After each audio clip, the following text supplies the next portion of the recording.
जलने वाले जलते जब अपना नाम सुनते, साला नाम ही कुछ ऐसा है, दुश्मन भी लेते तो इज्जत से लेते।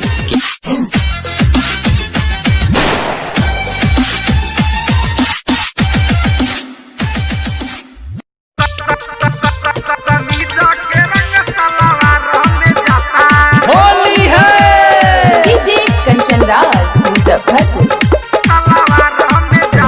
कमीजों के रंग सलवार में जाता, कमीजों के रंग सलवार में जाता, कमीजों के रंग सलवार में जाता, कमीजों के रंग सलवार में जाता। आडे लगता वे पला मोरे जे थरथराता, लगता वे पला मोरे जे थरथराता।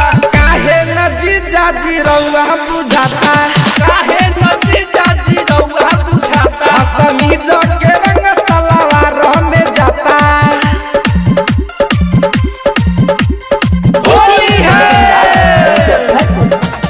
DJ Kanchan Raj Muzaffarpur. Smart digital recording studio फुलवा चल। आज भोरही से कई गो नस देला सूट हो, नस देला सूट जीजा नस देला सूट हो। आडे तबहु न मीटल का मनवा के भूख हो, मनवा के भूख जीजा मनवा के भूख हो।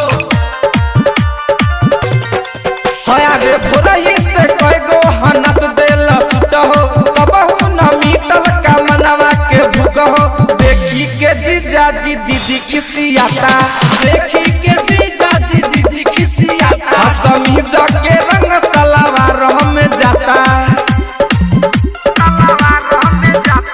डीजे कंचन राज होली है डीजे कंचन राज मुजफ्फरपुर।